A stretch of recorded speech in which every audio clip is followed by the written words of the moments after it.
Hey, welcome everybody to day 4 of our 365 daily devotions.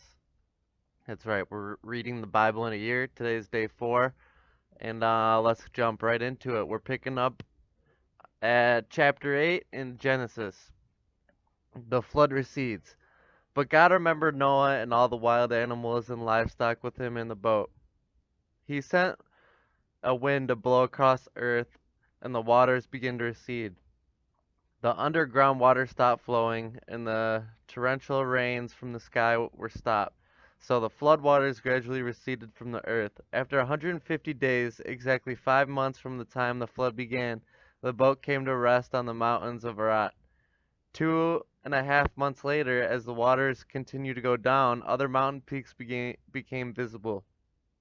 After another 40 days, Noah opened the window he had made in the boat and released a raven. The bird flew back and forth until the floodwaters on earth had dried up. He also released a dove to see if the water had receded and it could find dry ground. But the dove could find no place to land because the water still covered the ground. So it returned to the boat, and Noah held out his hand and drew the dove back inside. After waiting another 7 days, Noah released the dove again. This time the dove returned to him in the evening with a fresh olive leaf in its beak. Then Noah, then Noah knew the flood waters were almost gone. He waited another 7 days and released the dove again. This time it did not come back. Noah was now 601 years old. On the first day of the new year, 10.5 months after the flood began, the flood waters had almost dried up from the earth.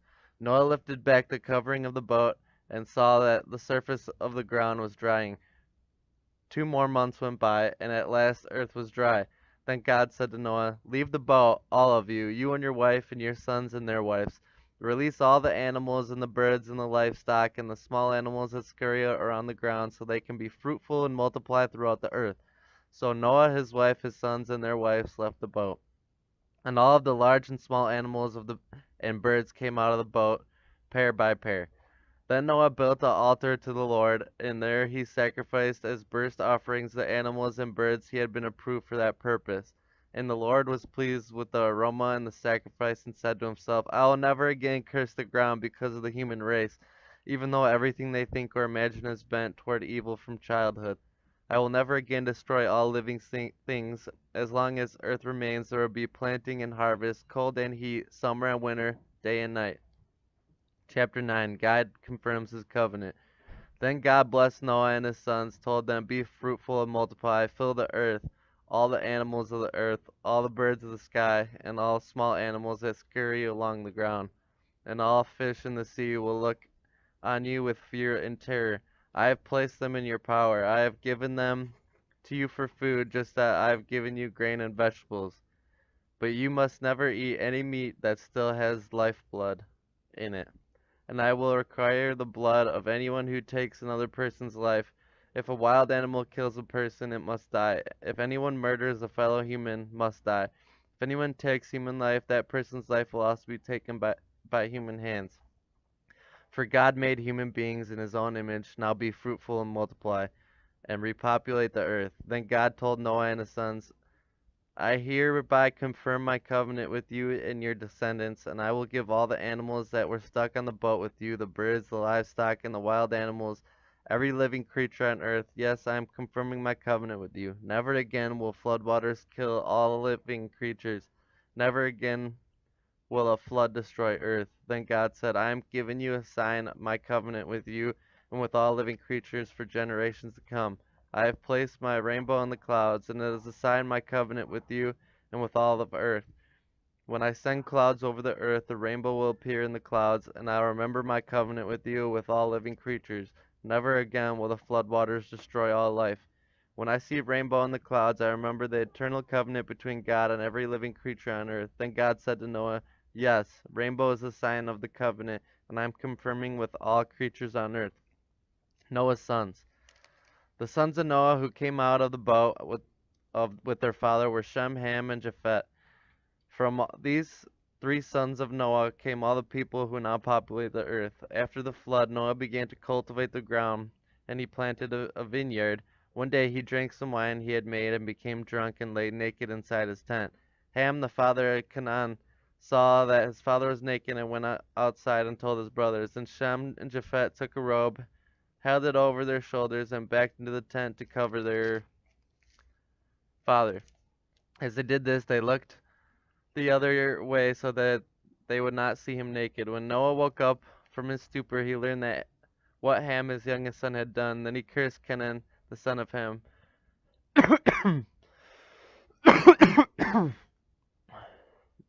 May Canaan be cursed. May he be the lowest of servants to his relatives. Then Noah said, May the Lord, the God of Shem, be blessed. May Canaan be his servant. May God expand the territory of Japhet.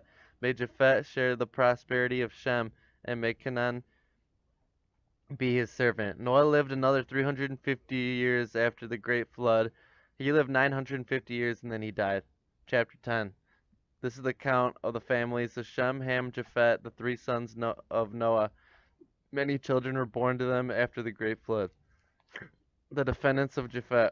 The descendants of Japhet were Gomer, Magog, Madai, Javan, Tabal, Mashik, and Taras. The descendants of Gomer were Ashkenaz, Riphath, and Togomar. The descendants of Javan were Elisha, Tarishish, Kitamin, Redanim. Their descendants became seafaring peoples that spread out to various lands, each identified by its own language, clan, and national identity. The descendants of Ham. The descendants of Ham were Cush, Mizraim, Put, and Canaan. The descendants of Cush were Seba, Havilah, Sabta, Ramah, and Sabteka. The descendants of Ramah were Sheba and Dedan. Cush was also the ancestor of Nimrod, who was the first heroic warrior on earth.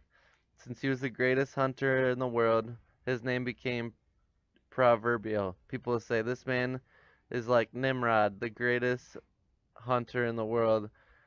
He built his kingdom in the in the land of Babylonia, with the cities of Babylonia, Erech, Akkad, and Calneh. From there, expanded his territory to Assyria, building the cities of Nineveh, Rehoboth, Kala, and Racine, the great city located between Nineveh and Kala. Mizraim was the ancestor of the Ludites, Anamites, Lahabites, Naphtalites, Pasrudites, Casluhites, and Caphtorites, from whom the Philistines came. Canaan's oldest son was Sidon, the ancestor of the Sidonians. Canaan was the ancestor of Hittites, Jebusites, Amorites, Gedarshites, Hivitites, Archites, Sinites, Arvadites, Zemaridites, and Hamathites. The Canaanite clans eventually spread out, and the territory of Canaan extended from Sidon in north to Gerar and Gaza in the south, and the east as far as Sodom, Gomorrah, Admah, and Zeboim near Lasha. These were descendants of Ham, identified by clan, language, territory, and national identity. Descendants of Shem. Sons were also born to Shem, the older brother of Japheth. Shem was the ancestor of all descendants of Eber. The descendants of Shem were Elam, Asher, Ephrax, Lud, and Aram. The descendants of Aram were Uz, Hul, Gether, and Mash. Ephrax was the father of Shelah, and Shelah was the father of Eber. Eber had two sons. The first name was Peleg, for during his lifetime the people of the world were divided into different language groups. His brother's name was Joktan. Joktan was the ancestor of Alamadad, Shaphalah, Hazmarath, Jerah, Hadaram, Uzal, Diklah, Obal, Abimel, Sheba, Afir, Havilah, and Jobab.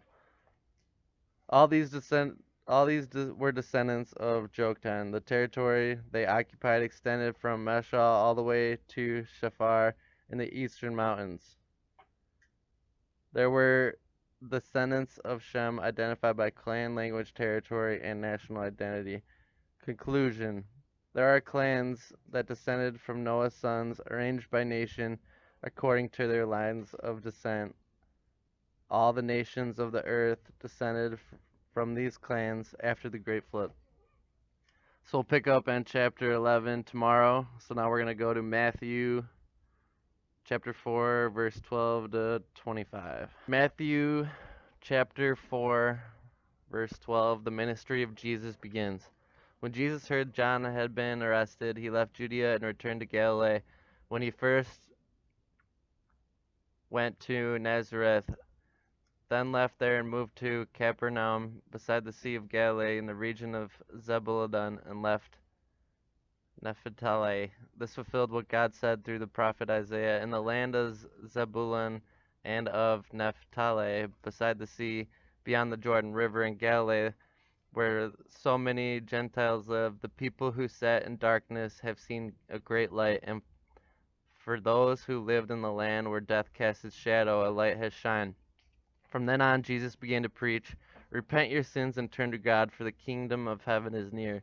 The first disciples. One day, as Jesus was walking along the shore of the Sea of Galilee, he saw two brothers, Simon, also called Peter, and Andrew, throwing a net into the water, for they fished for a living. Jesus called to them, "Come, follow me, and I'll show you how to fish for people."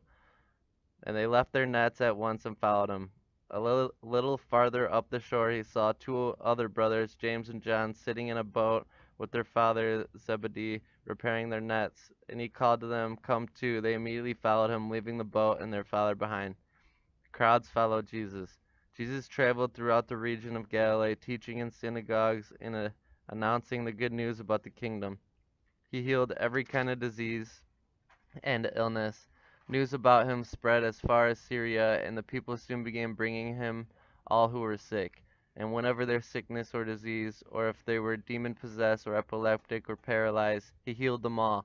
Large crowds followed him wherever he went. People of Galilee, the 10 towns, Jerusalem, from all over Judea, and from the east of the Jordan River.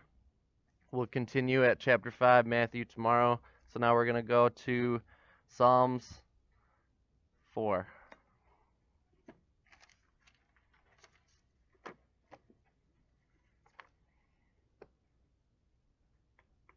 So, Psalm 4. Answer me when I call to you, O God, who declares me innocent. Free me from my troubles. Have mercy on me and hear my prayer.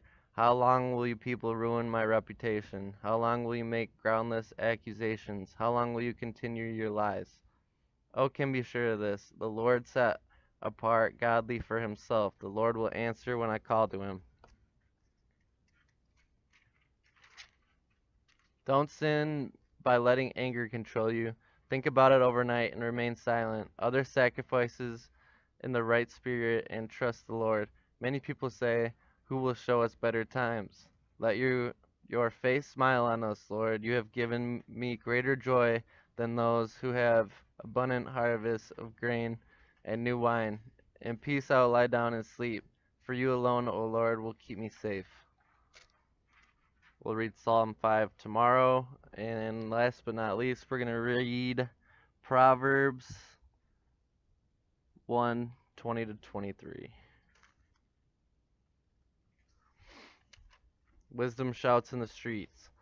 Wisdom shouts in the streets. She cries out in public square. She calls to the crowds along the main street, those gathered in front of the city gate. How long, you simpletons, will you insist on being simple-minded?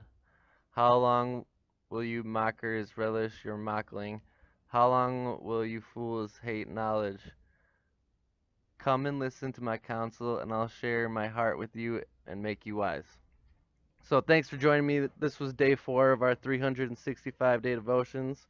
We'll pick up where I left off tomorrow. I appreciate everybody joining this journey with me, and I'll see you next time.